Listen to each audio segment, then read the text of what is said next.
Welcome to Leadership and Execution Podcast. I'm your host, Taylor, and today we're going to talk about keeping score in business.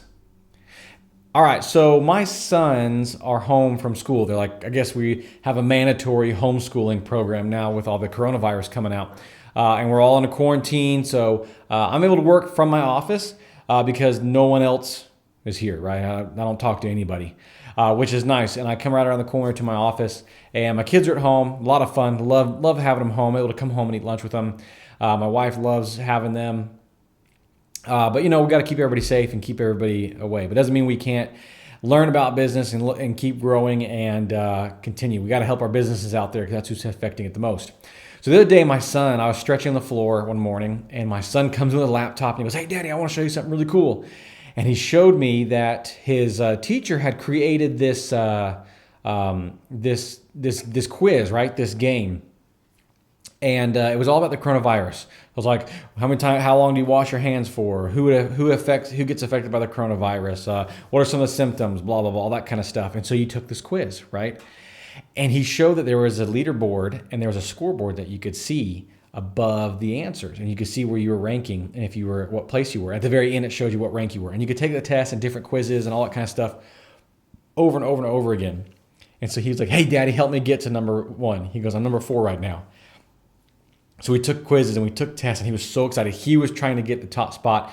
He was doing whatever he could to get that top spot and take out his friends at school. So that way he could kind of say, "Hey, guess what? I'm number 1, right?" And all day long he'd go back and revisit and take as many quizzes and all that kind of stuff over and over and over again.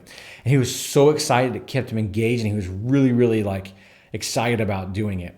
So in business, we recently consulted with a business that the owner was a little unsure about keeping score. As you can tell in the background, we have a scoreboard, right? This is what we give out to businesses for them to help keep score and keep track of their habits and their goals. And so everybody can see it. And this business owner didn't want to do that. He didn't want to put one up because he was like, "I don't want to pit them against each other. I don't want to create this stuff. I want to just everybody have fun and this and that kind of stuff. And I just want it to be, this free-flowing, environment. And I don't, no one needs to be competing against that. I don't want to make it a competition." And we're like, "Look, you have to. You do make a competition. Your employees are going to love doing it. They're going to love competing against each other, right? They want to win. It's a sense of pride, right? And we try to get, hey, look, your guys are going to, when they see their name up there and they see all the green check marks, they see that they're winning, that they're in the leaderboard, that they are winning and they're scoring the right way.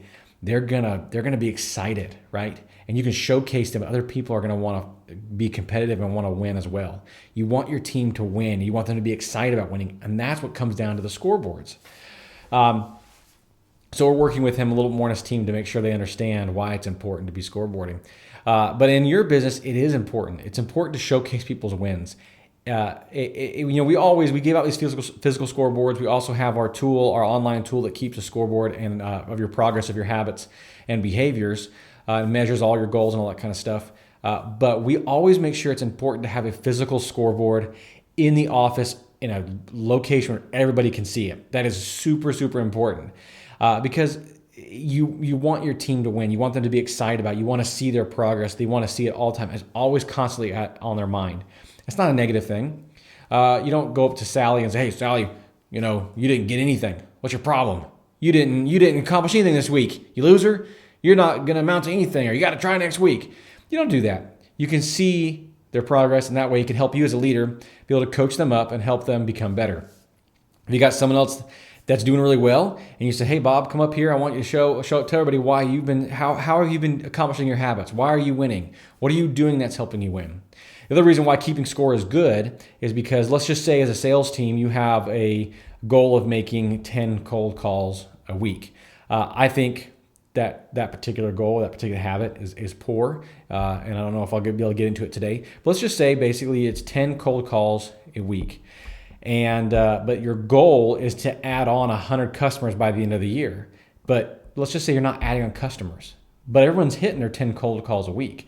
You can kind of look at it real quick and go, okay, either they are not calling the right people, they're not closing the deals, they are having weak leads, whatever it is. They're not working on it because their habits and they're reaching what you all set for them and what they set for themselves, but the goal isn't moving, right? And so that means something's wrong with the actual sale of it. And as a leader, then you go in and you can dive into it. But it's super important to keep score. It keeps the team motivated, it keeps them engaged, it keeps them excited. It has a game involved at work.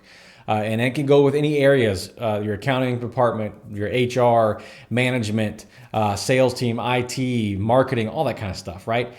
It goes into all those guys. They all like to win. They want to do it. James Clear from Atomic Habits says, if you put people's pride involved, they're going to fight tooth and nail to win. And that's why scoring and keeping that scoreboard is so important. You put their pride on the line and they're going to win. And when they win, they feel good. They win as a team, they win individually, and it keeps them motivated and engaged. Just like my son did with his little electronic quizzes for his school. This made him want to win and made him want to keep going and fighting harder and harder and harder. Your team's going to want to do it too. Now, a word of caution. There are some people who they don't care about it. They don't care about winning. They don't care about the scoreboard. They want to do their work and that's it. This is not important for them to win at certain things. So getting them motivated, creating incentives, that's kind of like what you need to do, what you feel with his personality, that person's personality. But that's something that you have to work with on that because you really want your team engaged, them winning, them excited, and it's like I said, it's a positive thing. Your employees don't need to tear anybody else down. It's not doing good. Let your team help build them up and train them and work with that person. Okay, so keep a scoreboard, whether it's physical, whether it is physical, whether it's online, whether it's anything. We offer to all of our clients. And if you want to know how to get one of those scoreboards, how to actually look at what our online scoreboard looks like, all of our physical scoreboards, if you want to get some yourself, just visit us at leadershipandexecutioncoaching.com. You can get some free training, and we're going to teach and dive even more into keeping score. But anyway, good luck. Keep your team engaged. Keep a score, and you'll win.